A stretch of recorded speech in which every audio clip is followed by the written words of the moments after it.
किसी भी कंपनी में इन्वेस्ट करने से पहले सबसे क्रूशियल अगर कोई भी रेशियो है तो वो है रिटर्न ऑन कैपिटल एम्प्लॉयड या शॉर्ट में कहा जाता है आरओसी या रोकी। रोकी इतना क्रूशियल है कि कंपनी अगर एफिशिएंटली काम करे तो इस रेशियो को 100 प्लस तक भी पहुंचाया जा सकता है, और अगर एफिशिएंटली अपने कैपिटल को नहीं एलोकेट करे तो वो सिंगल डिजिट में भी रह जाते हैं। तो आइए समझते हैं आरओसी कितना क्रूशियल है, कैसे अपनी कंपनीज उनको बढ़ाती हैं, कैसे वो एफिशिएंटली अपने कैपिटल को अलोकेट करती हैं, और कितने से कितने आरओसी होने से अपने को उसमें इन्वेस्टिंग के लिए कंसीडर करना चाहिए।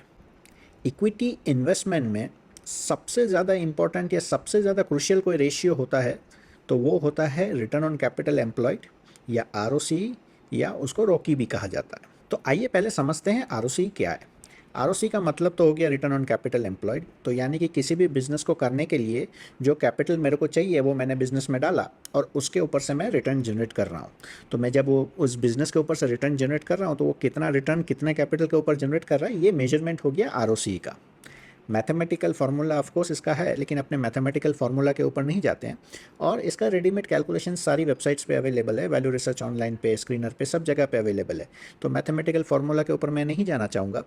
लेकिन अपने आरओसी के क्रक्स को समझते हैं इन्वेस्टमेंट के पर्पज़ से। आरओसी को समझने के लिए लेट्स से मैं एक बिज़नेस कर रहा हूँ जिसमें मेरे को रिटर्न मिल रहा है 5% पर एनम। तो जब मेरे को 1 लाख रुपए डाल रहा हूँ तो मेरे को 5,000 रुपये उस बिज़नेस से मिल रहा है और मैं भी उसमें काम कर रहा हूँ अगर, तो वो बिज़नेस करने का कोई मतलब ही नहीं होता है, क्योंकि उस बिज़नेस को अगर मैं बंद करके उस कैपिटल को निकाल के अगर मैं किसी गवर्नमेंट बॉन्ड्स या फिक्स डिपॉजिट्स में रख दूँ तो मेरे को 7-8% मिलेगा। तो इस बिज़नेस का इकोनॉमिक्स ही नहीं बैठता, क्योंकि एक सर्टन लेवल के नीचे अगर आपका आरओसी है, इसका मतलब ये हो गया कि ये बिज़नेस को अगर बंद कर देते हैं और उस कैपिटल को लेके अगर बैंक में रख देते हैं तो उससे ज़्यादा रिटर्न मिल सकता है। 10% से बिलो के जितने भी आरओसी के बिज़नेस हैं वो सब वायबल इकोनॉमिक्स में बैठते ही नहीं है, क्योंकि लॉन्ग टर्म एवरेज अगर उनका 10 से कम आरओसी है तो वो बिज़नेस में इन्वेस्ट करने का भी कोई मतलब नहीं बनता। सिमिलरली 10 से 15% के आसपास में अगर आरओसी है तो इसका मतलब ये हुआ कि जो बिज़नेस जो डेट उठा रहा है वो अगर 10-11% या 12% के आसपास में उठाता है तो वो डेट उठा के कभी भी उस बिज़नेस को प्रॉफिटेबल नहीं कर पाएगा, क्योंकि वो जितना उस कैपिटल के ऊपर कमाएगा उतना ही उसको बैंक को दे देना पड़ेगा। तो अगर वो उसका डिफरेंशियल कुछ कर पाता है तो डेट उठाना उसके लिए बेनिफिशियल है। सिमिलरली अगर वो 15% से ज़्यादा रिटर्न ऑन कैपिटल एम्प्लॉयड कमा सकता है तो ये बिज़नेस करना उस सिचुएशन में बहुत बेनिफिशियल होगा, क्योंकि उसको डिफरेंशियल कुछ अर्निंग्स मिलेगा उस एक्स्ट्रा कैपिटल जो उसने डेट के तौर पे इस बिज़नेस में डाला है उसके लिए। तो अब क्लियर है कि अंडर 10 आरओसी जो है वो ख़राब है, 10 to 15% है ओके है, और 15% से ऊपर अगर आरओसी है तो वो बहुत बढ़िया है। तो अगर किसी भी बिज़नेस में आप इन्वेस्ट करना चाहते हैं, या मैं अगर किसी भी बिज़नेस में इन्वेस्टमेंट का सोचता हूँ तो मैं कंसिस्टेंटली 15 के ऊपर के आरओसी में ही इन्वेस्ट करता हूँ। अगर कोई मैं एक्सेप्शन लेता हूँ कि भाई ये 15 के नीचे है या 10 to 15 के बीच में है, और मैनेजमेंट कमेंट्री या किसी कॉन कॉल में ये पता चला कि भाई वो दे आर वर्किंग टूवर्ड्स, मैंने अभी वो आरओसी को बढ़ा के से 12-13% है उसको 14-15 या 16% over a period of 3-5-7 years कर रहे हैं, तो आई कंसिडर इट। सिमिलरली अगर कोविड के रिलेटेड या कोविड की वजह से कोई ऐसा कंपनी या कोई ऐसा साल है जिसमें एक आध साल में 7% 10% के आसपास रहा हो, या 2-3 साल ऐसा बैड आरओसी रहा हो, तो मैं आरओसी को over a period of 10 years देखता हूँ और कंसिस्टेंटली अबव 15% होना चाहिए। अगर 15% से नीचे है तो उसका रीज़न अगर जस्टिफाइबल है तो ठीक है, वरना I am out of that business. अब आइए समझते हैं कि आरओसी कंपनीज कैसे इंप्रूव करती हैं, और इसको समझने के लिए अपने एक छोटा सा एग्जांपल लेंगे। लेट्स से अपने एक पेंसिल या पेन मैन्युफैक्चरर है, हर रोज़ का 10,000 रुपये का अपने पेन मैन्युफैक्चर करते हैं। वो 10,000 रुपये का पेन डीलर के पास जाता है, डीलर से रिटेलर के पास जाता है, और रिटेलर के बाद से वो बिक जाता है। वो बिकता है और ये जो प्रोसेस है डीलर के पास जाने का वो 10 से 15 दिन लेता है, डीलर रिटेलर के पास भेजने में 5 से 10 दिन लेता है। तो पहले 30 दिन में वो रिटेलर के पास पहुंचता है, और रिटेलर के पास पहुंचने के बाद वो 15 दिन के बाद उसको पेमेंट करता है। यानी इसे 40-45 दिन के बाद उस पहले जो 10,000 का लॉट गया था उसका पेमेंट आता है, और 45 दिन के बाद मेरे को 10,000 रुपये मिलते हैं। तो ये अगर बिज़नेस की साइकिल है तो मेरे को हर रोज़ अगर 10,000 का प्रोडक्शन करना है तो मेरे को 4.5 लाख रुपए का कैपिटल का ज़रूरत पड़ेगा। अब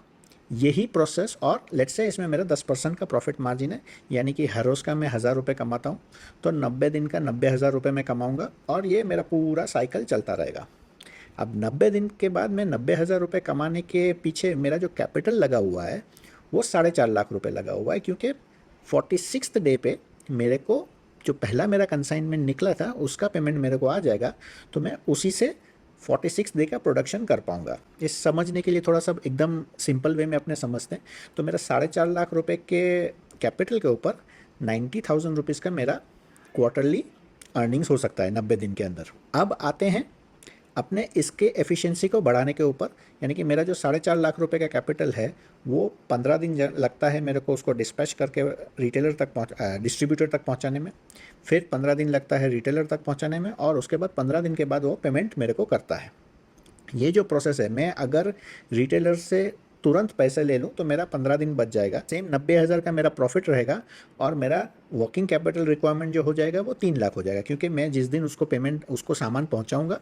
उसी दिन मैं उससे पेमेंट ले लूँगा, यानी कि मैं 3 लाख के ऊपर अब 90,000 का प्रॉफिट कमा सकता हूँ। ये हो गया one way of efficiently doing the business. Second मैं कर सकता हूँ कि मेरा जो ट्रांसपोर्टेशन के डेज़ हैं उसको मैं घटा दूँ, यानी कि मैं अपनी फैक्ट्रीज ऐसी जगह पे सेट करूँ कि मेरे को 15 दिन नहीं लगे उस रिटेलर तक पहुँचने में या उस डिस्ट्रीब्यूटर तक पहुँचने में, मैं उसको 2-4 दिन में ही पहुँचा दूँ, तो अगेन मेरा वर्किंग कैपिटल रिक्वायरमेंट कम हो जाएगा, मैं उसको 2 लाख रुपये में भी 90,000 का प्रॉफिट कमा सकता हूँ। ये हो गया पार्ट 1। अब दूसरा आता है कि मैं जो 10,000 रुपये का सामान बना रहा हूँ उसके लिए मेरे को रॉ मटेरियल किसी सप्लायर के पास से लेना पड़ रहा है, तो उस सप्लायर को मैं जो 10,000 रुपये दे रहा हूँ उसको अगर मेरे को पहले ही दिन नहीं देना पड़े और उसको अगर मैं डीले से दूँ तो भी मेरा विदाउट कैपिटल मेरा काम चल जाएगा, क्योंकि मेरे को 10,000 रुपये का सामान लगाने के लिए जो सामान मैं उससे अगर क्रेडिट पे ले लेता हूँ तो मैं उसको अगर 10 दिन के बाद देता हूँ तो अगेन मेरा कैपिटल जो रिक्वायर्ड है वो कम हो जाता है। जो मैं अपने रिटेलर के पास से जो पैसे लेता हूँ उसको कहा जाता है डेटर डेज। डेटर डेज का मतलब है कि मेरे को कितने दिन में पेमेंट आता है मेरे सप्लायर से या मेरे कस्टमर से या मेरे डीलर से, उन सब से। और डेज पेएबल होता है कि मेरे को जो पेमेंट करना है वो मैं कितने दिन के बाद कर रहा हूँ। तो अगर मैं अपने सप्लायर को पेमेंट देरी से करूँ या उसमें मैं 6 महीना या 3 महीने का क्रेडिट ले लूँ तो मेरे को capital required to perform the business almost negligible हो जाएगा, क्योंकि उसी के कैपिटल से मेरा रॉ मटेरियल आ जाएगा, वो रॉ मटेरियल प्रोड्यूस होके डीलर के पास जाके रिटेलर के पास जाके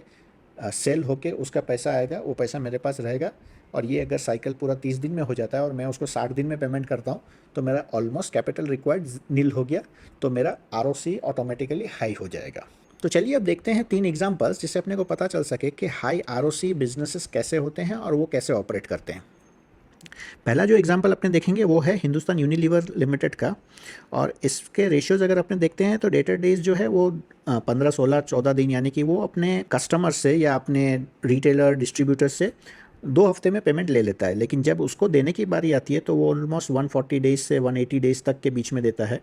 तो इसका मतलब ये है कि वो अपने सप्लायर से को जो पेमेंट करता है वो काफ़ी डिले में करता है, लेकिन अपने कस्टमर से वो काफ़ी पहले पेमेंट ले लेता है। और जाहिर सी बात है कि आप जब शैम्पू या वो कुछ भी लेने जाते हैं, सोप, शैम्पू या any daily use toothpaste, toothbrush या कुछ भी, तो आप पहले पैसे देते हैं, उसके बाद वो सामान लेते हैं, तो आप पेमेंट जल्दी कर देते हैं, और वही पेमेंट वो जो रिटेलर है वो डीलर को भी दे देता है और वो डीलर अपने कंपनीज़ को भी दे देता है, तो इसलिए पेमेंट बहुत जल्दी हो जाता है। लेकिन वो अपने सप्लायर्स को, क्योंकि रेप्यूटेड कंपनी है इसलिए क्रेडिट उसको मिलती है, तो वो ऑलमोस्ट 3-4 महीना, 6 महीने तक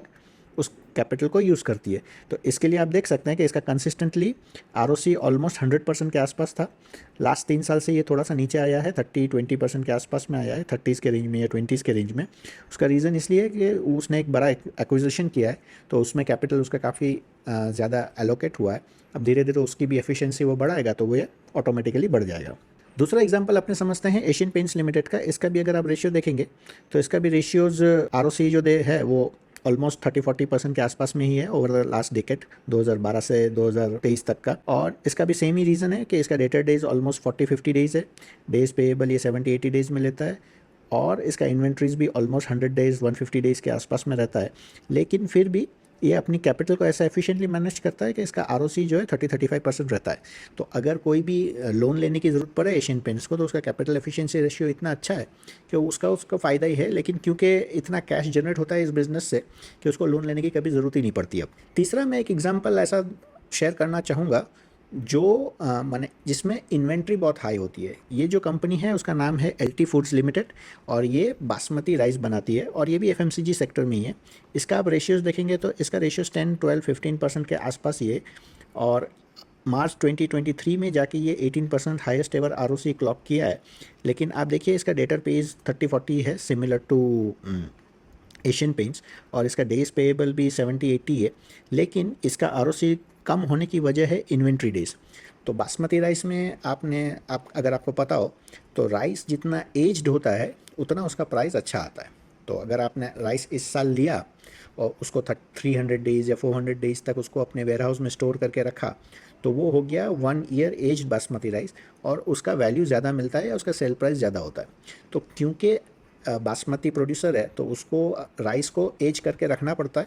और क्योंकि उसको एज करके रखना पड़ता है इसका मतलब है कि उसको पहले ख़रीदना पड़ता है राइस, फिर उसको वेयर हाउस में रखना पड़ता है, एंड देन ही सेल्स इट। राइस जब उसके डीलर के पास या रिटेलर के पास चला गया तो उससे पेमेंट वो जल्दी ले लेता है, लेकिन क्योंकि उसको स्टोर करना पड़ता है इसके लिए उसका आरओसी टीन्स में है, 20 के प्लस अभी तक नहीं गया है। मैं उम्मीद करता हूँ कि आरओसी आपको पूरी तरीके से समझ में आ गया होगा, और अब आप इसको